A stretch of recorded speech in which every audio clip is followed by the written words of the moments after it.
ಈಗ ಯಾರೆಲ್ಲ ಉಗ್ರರು ಶಂಕಿತ ಉಗ್ರರು ಕಾಣಿಸ್ಕೊಳ್ಳುತ್ತಾ ಇದ್ದಾರೆ ಅಂಥವರನ್ನೂ ಬಿಡುತ್ತಾ ಇಲ್ಲ, ಅಂಥವ್ರನ್ನಂತೂ ಮಟ್ಟ ಹಾಕಬೇಕು, ಜೊತೆಗೆ ಅವರ ಮನೆಗಳನ್ನು ಕೂಡ ಧ್ವಂಸ ಮಾಡಬೇಕು ಅನ್ನೋದು ಬಹಳ ವರ್ಷಗಳಿಂದ ಕೇಳಿ ಬರ್ತಾ ಇತ್ತು. ಈಗ ಅದೇ ನಿಟ್ಟಿನಲ್ಲಿನೇ ಕೆಲಸವನ್ನ ಮಾಡ್ತಾ ಇದೆ ನಮ್ಮ ಭಾರತೀಯ ಹೆಮ್ಮೆಯ ಸೇನೆ.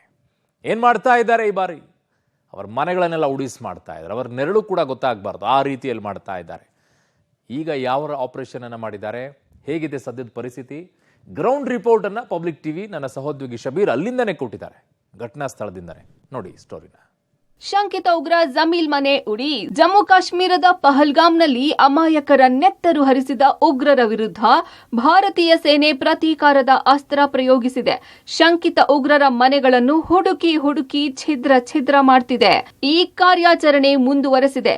ಜಮ್ಮು ಕಾಶ್ಮೀರದ ಬಂಡಿಪೋರಾದಲ್ಲಿ ಶಂಕಿತ ಉಗ್ರ ಮೊಹಮ್ಮದ್ ಜಮೀಲ್ ಮನೆಯನ್ನು ಒಡೇಸ್ ಮಾಡಿದೆ. ಇನ್ನು ಉಗ್ರನ ಮನೆ ಸ್ಫೋಟವಾದ ಸ್ಥಳದಿಂದ ಪಬ್ಲಿಕ್ ಟಿವಿ ಗ್ರೌಂಡ್ ರಿಪೋರ್ಟ್ ಮಾಡಿ ಯಾವ ರೀತಿಯಲ್ಲಿ ಮನೆಯನ್ನ ಛಿದ್ರ ಮಾಡಲಾಗಿದೆ, ಸದ್ಯ ಅಲ್ಲಿನ ಪರಿಸ್ಥಿತಿ ಹೇಗಿದೆ ಎನ್ನುವುದರ ಕಂಪ್ಲೀಟ್ ಮಾಹಿತಿ ಪಬ್ಲಿಕ್ ಕ್ಯಾಮೆರಾದಲ್ಲಿ ಸೆರೆ ಸಿಕ್ಕಿದೆ. ಪಹಲ್ಗಾಮ್ನ ಬೈಸರನ್ನಲ್ಲಿ ಭಯೋತ್ಪಾದಕ ದಾಳಿಯಾದ ಬಳಿಕ ಕಾಶ್ಮೀರದ ಸುತ್ತಮುತ್ತಲಿನ ಜಿಲ್ಲೆಗಳಲ್ಲಿರುವಂತಹ ಭಯೋತ್ಪಾದಕರ ಮನೆಗಳನ್ನು ಟಾರ್ಗೆಟ್ ಮಾಡಿ ಅವುಗಳನ್ನು ಧ್ವಂಸ ಮಾಡುವಂಥ ಕೆಲಸವನ್ನು ಮಾಡ್ತಿದ್ದಾರೆ. ನಿಮ್ಮ ಪಬ್ಲಿಕ್ ಟಿವಿ ಇವತ್ತು LOCಯ ಹತ್ತಿರದ ಜಿಲ್ಲೆಯಾಗಿರುವಂತಹ ಬಂಡೀಪುರದಿಂದ ರಿಪೋರ್ಟ್ ಮಾಡ್ತಾ ಇದೆ. ಇಲ್ಲೂ ಒಂದು ಮನೆಯನ್ನು ತೆರವು ಮಾಡುವಂಥದ್ದು, IED ಬಾಂಬನ್ನು ಇಟ್ಟು ಬ್ಲಾಸ್ಟ್ ಮಾಡುವಂಥ ಕೆಲಸವನ್ನು ಮಾಡಿದೆ. ಕೇಂದ್ರ ಮೀಸಲು ಪಡೆಗಳು, ಭದ್ರತಾ ಪಡೆಗಳು ಈ ಮನೆಯನ್ನು ಧ್ವಂಸ ಮಾಡಿ ಹೋಗಿದ್ದಾವೆ. ಬಂಡೀಪುರದಲ್ಲಿ ಇರುವಂಥ ಮನೆಯನ್ನು ಕೂಡ ನಾನು ನಿಮಗೆ ತೋರಿಸ್ತೀನಿ. ಮನೆಯ ಯಾವ ಸ್ವರೂಪದಲ್ಲಿದೆ ಅನ್ನುವಂಥದ್ದನ್ನು ಕೂಡ ನೀವು ಗಮನಿಸ್ಬೋದು. ಅಬ್ದುಲ್ ಅಹದ್ ಅನ್ನುವಂಥವ್ರಿಗೆ ಸಂಬಂಧಪಟ್ಟಂತಹ ಮನೆ ಇದಾಗಿರುವಂಥದ್ದು. ಅವರ ಮಗ ಜಮೀರ್ ಅಹಮದ್ ಅನ್ನುವಂಥವರು 2016ರಿಂದ ನಾಪತ್ತೆ ಆಗಿರುವಂಥದ್ದು. ಆತ ಕುಟುಂಬಸ್ಥರ ಸಂಪರ್ಕಕ್ಕೂ ಸಿಕ್ಕಿಲ್ಲ, ಮನೆಯವರ ಸಂಪರ್ಕಕ್ಕೂ ಸಿಕ್ಕಿಲ್ಲ, ಸ್ನೇಹಿತರ ಸಂಪರ್ಕಕ್ಕೂ ಸಿಕ್ಕಿಲ್ಲ, ಯಾರಿಗೂ ಕೂಡ ಆತ ಟಚ್ನಲ್ಲಿಲ್ಲ.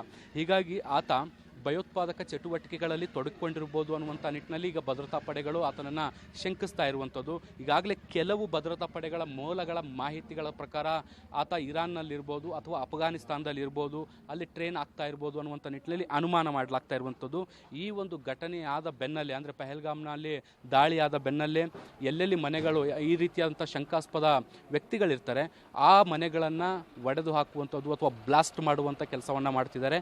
ಬಂಡೀಪುರ ಜಿಲ್ಲೆಯಲ್ಲಿರುವಂಥ ಈ ಮನೆಯನ್ನು ಕೂಡ ನೀವು ಗಮನಿಸಬಹುದು. ನಗರದಲ್ಲಿರುವಂಥ ಈ ಮನೆ ಇದು ಬ್ಲಾಸ್ಟ್ ಮಾಡುವಂಥ ಕೆಲಸವನ್ನು ಮಾಡಿದ್ದಾರೆ. ಸೊ ಬ್ಲಾಸ್ಟ್ನ ಸ್ವರೂಪ ಹೇಗಿದೆ ಅನ್ನುವಂಥದ್ದು ನೋಡ್ಬೋದು. ಸಂಪೂರ್ಣವಾಗಿ ಇಡೀ ಮನೆ ಛಿದ್ರವಾಗಿ ಹೋಗಿರುವಂಥದ್ದು, ಮೇಲಿರುವಂಥ ಹೆಂಚುಗಳೆಲ್ಲವೂ ಕೂಡ ಕೆಳಗೆ ಉರುಳಿ ಬಿದ್ದಿರುವಂಥದ್ದನ್ನು ನೀವು ದೃಶ್ಯಗಳಲ್ಲಿ ನೋಡ್ತಾ ಇದ್ದೀರಿ. ಮನೆಯವರು ಸಾಕಷ್ಟು ರಿಕ್ವೆಸ್ಟ್ ಮಾಡಿಕೊಂಡ್ರು ಕೂಡ ಅವರಿಗೆ ಒಂದಿಷ್ಟು ಸಮಯವನ್ನು ಕೂಡ ಕೊಡದೆ ಈ ಒಂದು ಮನೆಯನ್ನು ಸ್ಫೋಟಿಸಲಾಯಿತು ಅನ್ನುವಂಥದ್ದು ಮನೆಯವರ ಆರೋಪ.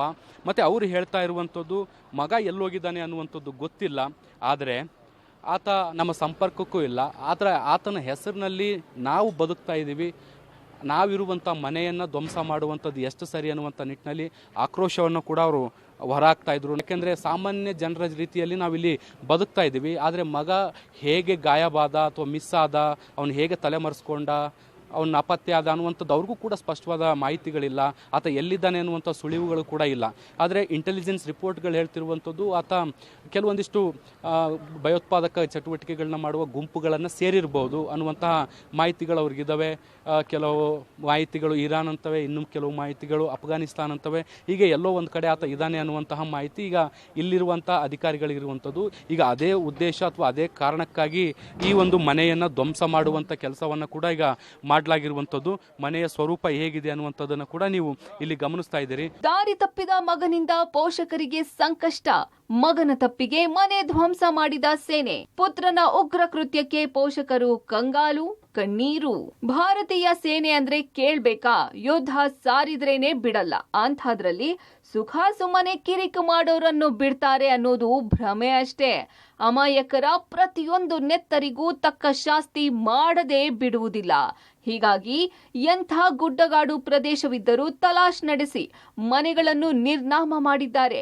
ಇತ್ತ ಜಮೀಲ್ ಮನೆ ಧ್ವಂಸವಾಗಿರೋದಕ್ಕೆ ಆತನ ಪೋಷಕರು ಕಂಗಾಲಾಗಿ ಕಣ್ಣೀರಿಡುತ್ತಿದ್ದಾರೆ. 2016ರಿಂದ ಮನೆಯಿಂದ ನಾಪತ್ತೆಯಾದ ಮಗ ಸಂಪರ್ಕಕ್ಕೆ ಸಿಕ್ಕಿಲ್ಲ, ಎಲ್ಲಿದ್ದಾನೆ ಎಂಬುದು ಗೊತ್ತಿಲ್ಲ ಎಂದು ಅಳಲು ತೋಡಿಕೊಳ್ತಿದ್ದಾರೆ. ಮಗನ ತಪ್ಪಿನಿಂದಾಗಿ ಪೋಷಕರು ಇದೀಗ ಸಂಕಷ್ಟಕ್ಕೆ ಸಿಲುಕಿದ್ದಾರೆ. ಅತ್ತ ಸೂರು ಇಲ್ಲದೆ ನೆರವು ಇಲ್ಲದೆ ಪೋಷಕರು ಪರದಾಡುತ್ತಿದ್ದಾರೆ. ಇನ್ನು ಬಂಡೀಪೋರಾದಲ್ಲಿ ಶಂಕಿತ ಉಗ್ರನ ಚಿಕ್ಕಪ್ಪ ಪಬ್ಲಿಕ್ ಟಿವಿಗೆ ಎಕ್ಸ್ಕ್ಲೂಸಿವ್ ರಿಯಾಕ್ಷನ್ ಕೊಟ್ಟಿದ್ದಾರೆ. ಇಂದಿನ ಮಕ್ಕಳ ಮೇಲೆ ನಿಗಾ ವಹಿಸುವುದು ಕಷ್ಟ.